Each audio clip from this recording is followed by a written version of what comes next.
नमस्कार, जय हिंद दोस्तों। हम हाजिर हैं एलएनसी की एक और नई रिएक्शन वीडियो लेकर। दोस्तों, जो आज की वीडियो है उसका टाइटल है Sajid Tarar speaks about Munich security conference and Pakistan. दरअसल ये वीडियो कमर चीमा और साजिद तरार के बीच की डिस्कशन की है। और आप जानते हैं कमर चीमा एक पाकिस्तानी पॉलिटिकल एनालिसिस्ट हैं और इस्लामाबाद में इंटरनेशनल पॉलिटिक्स पढ़ाते भी हैं।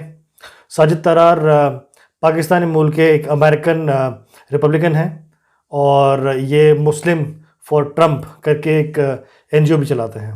तो ये शुरू करते हैं अपना वीडियो और जानते हैं कि ये क्या बात करेंगे पाकिस्तान की आइसोलेशन के बारे में और फिर बात करेंगे फैक्ट्स पर।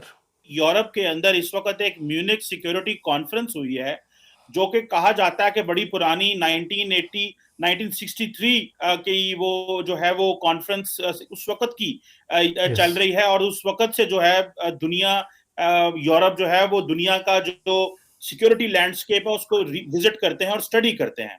आज से पहले पाकिस्तान को इस सिक्योरिटी कॉन्फ्रेंस में बुलाया जाता था, लेकिन इस दफा इन्होंने नहीं बुलाया, जबकि इंडियन फॉरेन मिनिस्टर जयशंकर साहब वहां मौजूद थे। तारड़ साहब, आप क्या महसूस करते हैं ये जो इमरान खान साहब ने यूरोप के ऊपर टफ लाइन ली है और ट्रांस अटलांटिक जो पार्टनर्स हैं नेटो, यूरोप और अमेरिका को ये जो टफ स्टेटमेंट्स दिए हैं चाइना में बैठ के, अब यूरोप ने और ये सारे पाकिस्तान से पीछे हट गए हैं और इंडिया को उन्होंने मेन स्ट्रीम कर लिया है। How do you see this Pakistan diplomatic isolation at the Munich security conference, ये जो भी जर्मनी में हुई है? सर चीमा साहब, इस वक्त पाकिस्तान के साथ दो किस्म के सेटबैक हैं। एक तो जिस तरीके से आपने अफगानिस्तान में दुनिया की सोल सुपर पावर को आपने जलील किया वहां पे, या नहीं किया, आप तो कहते हैं ये नहीं किया, लेकिन वो अब मानने को तैयार नहीं है क्योंकि उसामा बिन लादेन जब एबटाबाद से मिला उसके बाद जो रिलेशनशिप है वो ऑलमोस्ट स्टॉल हो चुके हैं। दूसरी पाकिस्तान की बदकिस्मती थी कि ओबामा साहब आए और पाकिस्तान में एक ऐसा नॉन नेटो एलाई ऐसा बना जिसके ऊपर सबसे ज्यादा ड्रोन अटैक किए गए। एक तो वेस्ट की उनका झुकना इंडिया की तरफ और दूसरा आपकी ना तजर्बाकारी और आपकी रिश्वत की स्टोरियां। ये दोनों चीजों को जब कंबाइन करें तो आपकी फॉरेन पॉलिसी का की सही पिक्चर इस पर नजर आ जाती है। दूसरा, उसके साथ उनके कॉम्पिटेंट लोग हैं, उनके लोग मेरिट पर हैं। डॉक्टर जयशंकर का कंपैरिजन कोई नहीं है और उनकी दूसरी टीम को मैं जानता हूं, उनके पोर्टफोलियो जानता हूं।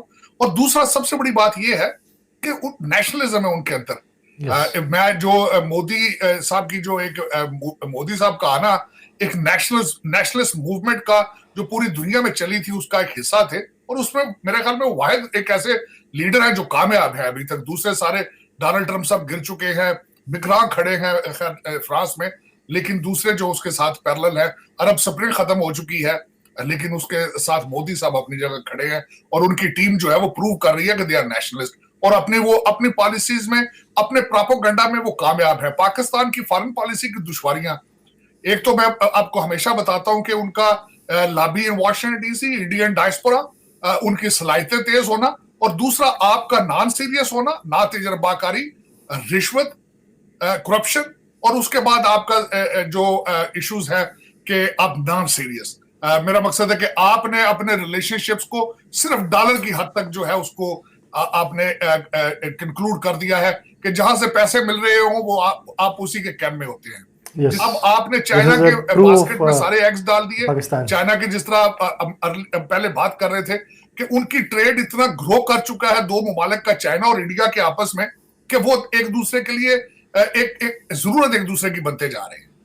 वो आपको डंप कर सकते हैं क्योंकि आप हमेशा हर वक्त आप ब्रोक होते हैं, आप हर वक्त कर्जे मांगते हैं वर्सेस वो कस्टमर ट्रेड रिलेशनशिप एक दूसरे कर्जे मांगते हैं। ये भी मैं बताना चाहूंगा कि चाइना के अमेरिका के साथ भी उसी तरह की ट्रेड रिलेशनशिप है, चाइना के यूरोप के साथ भी उसी तरह की ट्रेड रिलेशनशिप है। आपने देखा होगा कि उन्होंने ट्रेन चलाई चाइना से जो जा रही है सीधी इस वक्त यूरोप के अंदर। आप ये नहीं समझते कि अगर कल को आपने मुआशी मजबूरी, आपको वो कह दें कि हमारी इकोनॉमिक मजबूरी है और अब आपके साथ इस तरह नहीं चल सकते, आपको प्रोटेक्ट नहीं कर सकते, जिस तरह कि उनका सी पैक फेल हो चुका है पाकिस्तान में और उनकी रिजर्वेशंस है, तो फिर आप क्या करेंगे? आप किधर जाएंगे?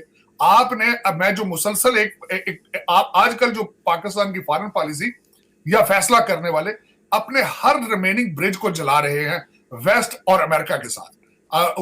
उसकी अब जो इनका रशिया ट्रिप है, मैं हैरान था। आप अब अगर इसकी हिस्ट्री पढ़े तो ये चौथा, जब से आप 74 साल की हिस्ट्री में चौथा ट्रिप है किसी प्रीमियर का। टाइमिंग देखें, और तीनों पहले फेल कि हुए इस थे। वक्त जो बाइडन मुसलसल डेली बेस पे प्रेस कॉन्फ्रेंस करके दुनिया को बताता है कि अटैक होने वाला है, अमेरिका एम्बेसी बंद कर चुका है, अपने सिटीजन निकाल चुका है, यूके वहां से निकल चुका है, जयशंकर साहब इस वक्त म्यूनिख में बैठे हैं, जयशंकर साहब ब्रसल में जाके लोगों से मिल रहे हैं, अपने फ्रेंच काउंटर पार्ट से मिले हैं, जर्मनी के काउंटर पार्ट से मिले हैं, और आपका इस वक्त आपको सबसे बड़ी बात इस वक्त जो यहाँ पे डार्ट कनेक्ट करने वाले ये समझते हैं वॉशिंगटन डीसी में कि चाइना में ये जो पुतिन साहब ने आपको बुलाया है, it's on a request on China, कि आपको जो आइसोलेशन हो रही थी पूरी दुनिया में, आपको मिडिल ईस्ट छोड़ चुका है, आपको हर दूसरा चाइना दान दिया आप है बिल्कुल तनहा होते जा रहे हैं दुनिया में। तो चाइना ने आपको ये आपकी फॉरेन पॉलिसी में खैरात डाली,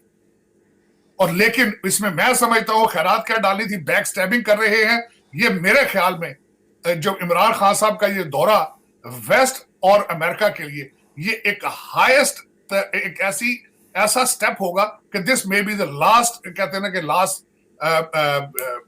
last nail in the coffin, कि इसके बाद आप ऐसे पॉइंट पे चले जाएंगे कि there is no point of return. देखें, उनको पहले तहफुजात आपसे मौजूद हैं, उनको अमेरिकन और वेस्टर्न सिविलाइजेशन। अब आप इस पीरियड पे जा रहे हैं कि जब वो कोल्ड वॉर जैसी सिचुएशन बन चुकी है, वहां पे अमेरिका और रशिया आमने सामने खड़े हैं। आप जा रहे हैं, आपके अब बताया ये जा रहा है कि आप दो चीजें डिस्कस करेंगे, आप पाइपलाइन डिस्कस करेंगे और अफगानिस्तान की सूरत डिस्कस करेंगे। पाइपलाइन क्या डिस्कस करनी है, आपके पास सी पैक आपसे चल नहीं रहा, कर्जे आप मांग रहे हैं रशिया से और काजाकिस्तान से, तो पाइपलाइन तो पैसों से बनेगी ना। ये मेरा मकसद है या तो कागज की बनानी पाइपलाइन, तो उसमें आपके पास पैसे मौजूद नहीं है। लेकिन एक मिनट के लिए जरा सोचें कि खान साहब पुतिन से क्या बातें करेंगे, कितनी दफा बार बार पूछेंगे और सुनाओ जी की हाल है, क्या कितनी दफा पूछेंगे बच्चे ठीक ने ਤੁਹਾਡੇ, क्या बात करेंगे उनसे। क्या पाकिस्तान की इस वक्त अगर सोचा जाए, what Pakistan can exchange, what Pakistan can offer to the world. दोस्तों, हाल ही में अभी यूरोप में एक म्यूनिक सिक्योरिटी कॉन्फ्रेंस हुई है जिसमें कि पाकिस्तान को नहीं बुलाया गया, और ये काफ़ी पुरानी संस्था है। बेसिकली ये 50 साल के लगभग पुरानी संस्था है, और पाकिस्तान में इसको नहीं बुलाया गया। उसका कारण यही है कि सब लोग ये समझते हैं कि पाकिस्तान की उनको ज़रूरत नहीं है, क्योंकि पाकिस्तान देखो बेसिकली एक ऐसा देश है जो कि एक सिर्फ अपने यहाँ पे टेररिस्ट और टेररिज्म को फलता फूलता देखना चाहता है, और कोई भी इंटरनेशनल या ग्लोबली उसकी कोई कंट्रीब्यूशन है नहीं।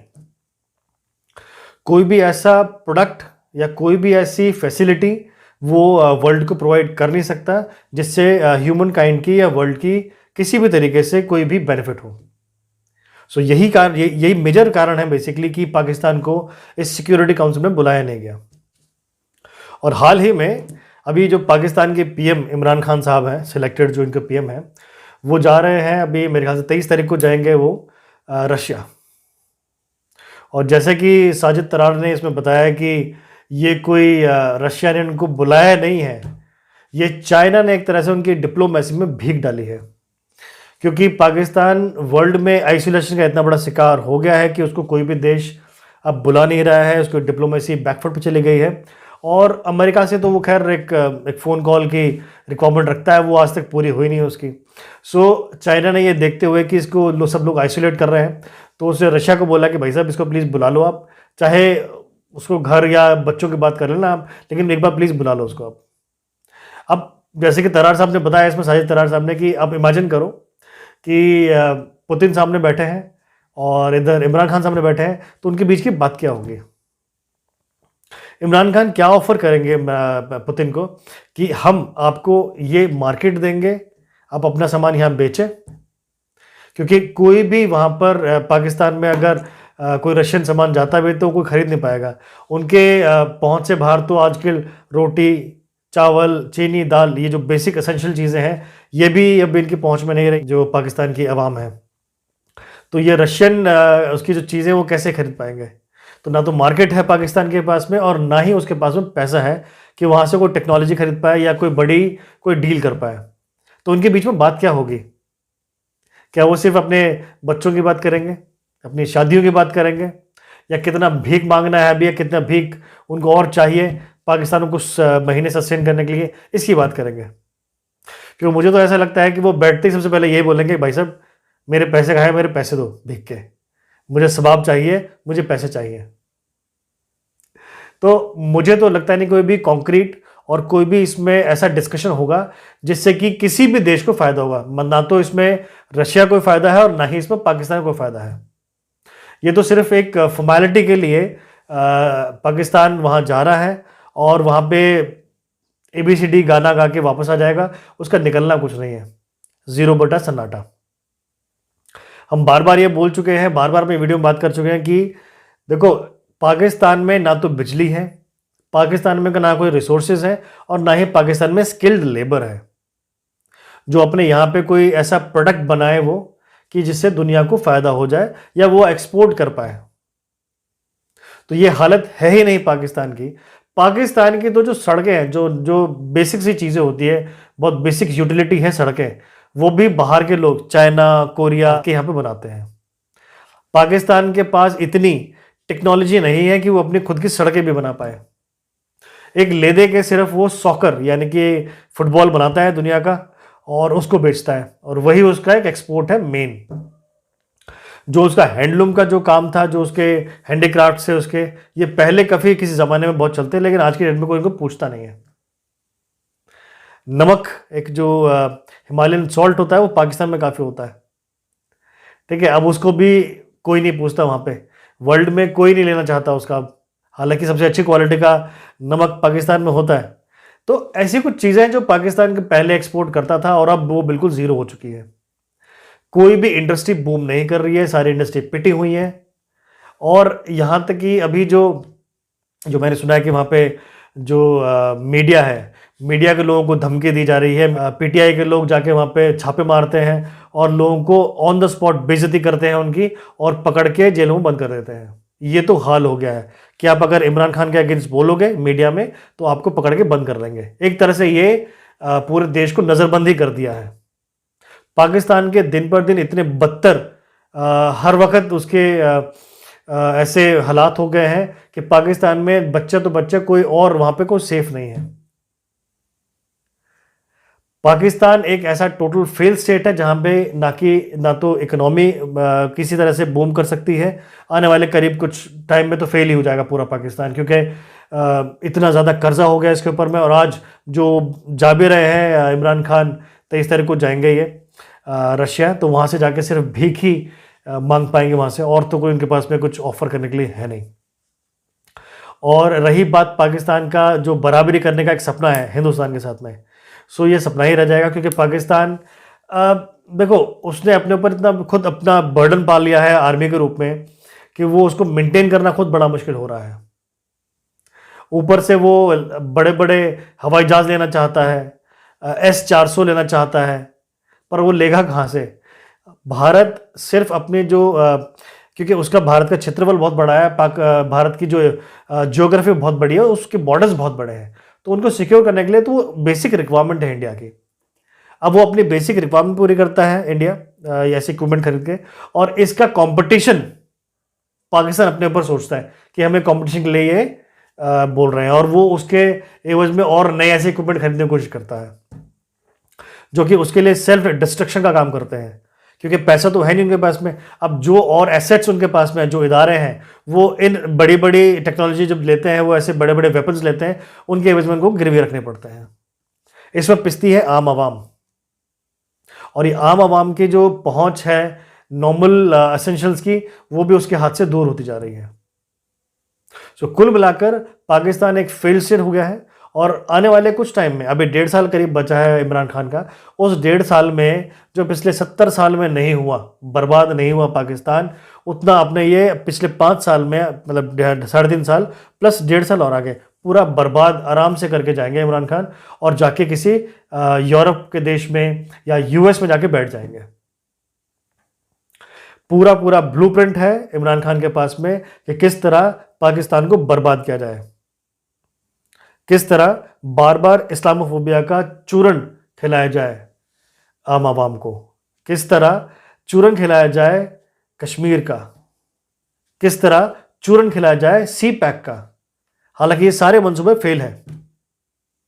इधर से बलूचिस्तान उठ खड़ा हुआ है कि भैया मुझे आज़ाद करो, सिंध में भी अब हो रहा है कि मुझे आज़ाद करो, केपीके भी बोल रहा है जी हम तो अब हमें आज़ाद करो, तो पाकिस्तान तो बिखर के रह जाएगा। Pakistan will no state in coming 40 या 50 ईयर्स, ख़त्म हो जाएगा पाकिस्तान। इकोनॉमिकली को तो अभी ख़त्म हो चुका है, 1.5 साल में ख़त्म हो जाएगा अभी, और वैसे भी इसके हिस्से हो जाएंगे। तो मुझे तो लगता नहीं कि पाकिस्तान नाम का कोई ऐसा देश बचे दुनिया में। तो इस वीडियो में इतना ही। Thank you for watching our video.